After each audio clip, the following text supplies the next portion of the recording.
जातीय सलाहकार परिषद की बैठक में क्या तय किया? देखिए, ट्राइबल एडवाइजरी कमेटी की ये 50वीं बैठक है, लगातार तीसरी बैठक है। माननीय राजस्व मंत्री जी इसके मंत्री भी हैं।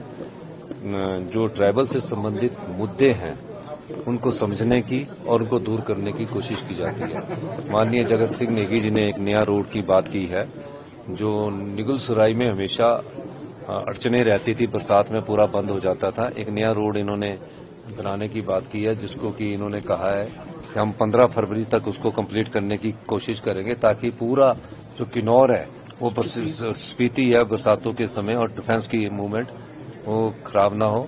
और बाकी जो योजनाएं हैं, जो ट्रैवल से संबंधित कल्चर्स है, उस पर विस्तृत चर्चा की है। और हमारी सरकार का प्रयास है कि ट्रैवल में हम अच्छा विकास कर सके, जो सड़क की योजनाएं हैं उस पर आगे बढ़ सके।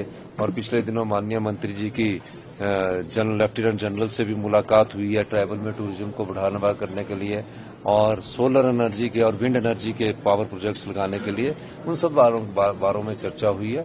बाकी हम ये कह सकते हैं कि हमारी सरकार जब से आई है, ट्राइबल में तेजी से विकास हो रहा है, चाहे वो स्पीति है, चाहे पांगी है, चाहे लाहौल है।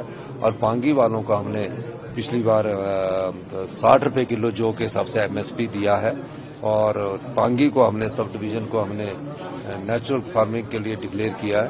ये बहुत बड़ी अचीवमेंट है।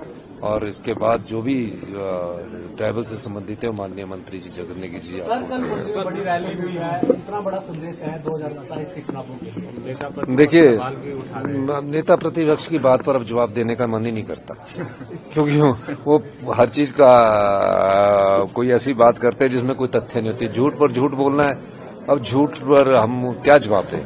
तो मैं तो यही कहूंगा कि नेता प्रतिपक्ष विपक्ष के नेता है, हमारी सिर्फ इतनी मदद कर दीजिए कि जो मोदी जी ने 1500 करोड़ रुपया घोषित किया उसके लिए आप उनसे मिलकर आइए, और जो पीडीएनए का 2000 करोड़ रुपया है उसमें हमारी मदद कीजिए।